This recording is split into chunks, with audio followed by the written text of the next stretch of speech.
Hello, everyone. Dear friends, let me start off by thanking my two sons, 12-year-old Jasper and 9-year-old Zachary, who are helping me set up and manage this Zoom recording and demonstrating.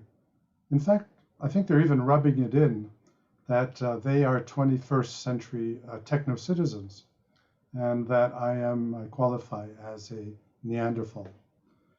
Let me also say right off the bat that I really wish I could join you for your exchange rather than attend two other back-to-back events that overlap. I won't criticize the other meetings, but there is no doubt that yours is more exciting. I will make some brief remarks both on behalf of the Committee on the Rights of the Child and in my personal capacity. And I'm quite sure you will not have any difficulty distinguishing which are which.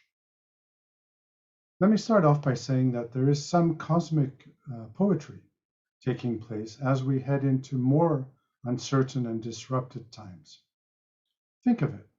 We are in the midst of a pandemic, on top of a climate crisis, and more than ever, we are plunging headfirst into the digital environment.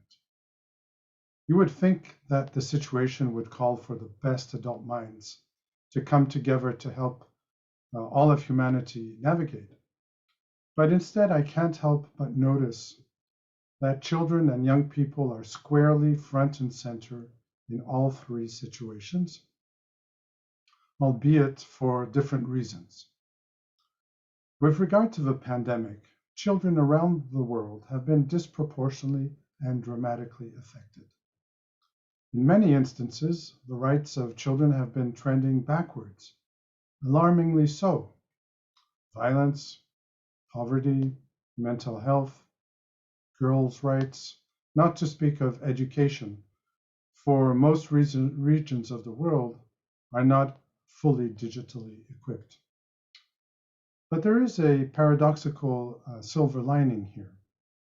Health-wise, children are by far a lesser target of the coronavirus.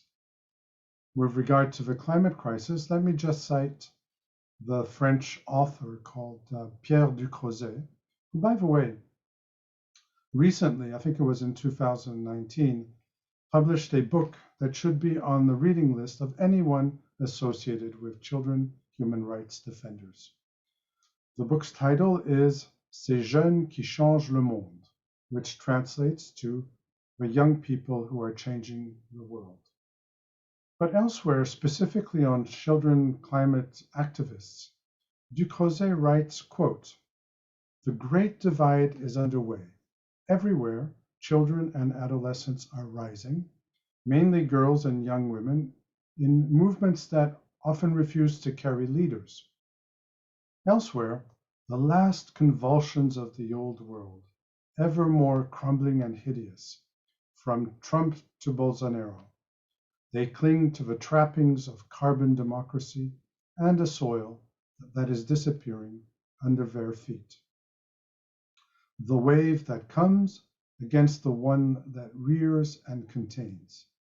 Even if it will be slow, the struggle will eventually bow towards what is in motion." End of quote. And finally, with regard to the digital environment, I can say as a bona fide Neanderthal, I can only bear witness to the mastery and the creativity that children and young people demonstrate with these new technologies. So let me say a few final words on a positive note. Reading a brief description of your knowledge exchange workshop, my sense is that your event is a manifestation of resilience, that there are different strands coming together in a way, and that you are contributing to setting the stage for a rebound of children's rights. Indeed, you are working on what counts most, empowering children to be agents of change, themselves, for example, providing guidelines on how to support and protect child human rights defenders. This flow of information in all directions, children to adults, adults to children, is what the digital environment can provide at its best, And we all know that information is what makes genuine participation possible. I truly believe that General Comment 25 of the Committee on the Rights of the Child is a significant catalyst. Not the only one, but this general comment contributes to the child rights movement morphing into new innovative processes that so-called child agencies means something different now. Perhaps still participation, but participation with an even more creative driving force.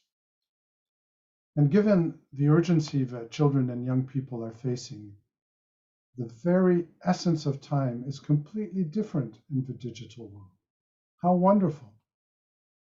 Let me end here by thanking you for demonstrating that the Convention on the Rights of the Child and its principles are evolving with our time. Please share with the committee the achievements of your workshop. Have a great time and all the best to all. Thank you. Bye-bye.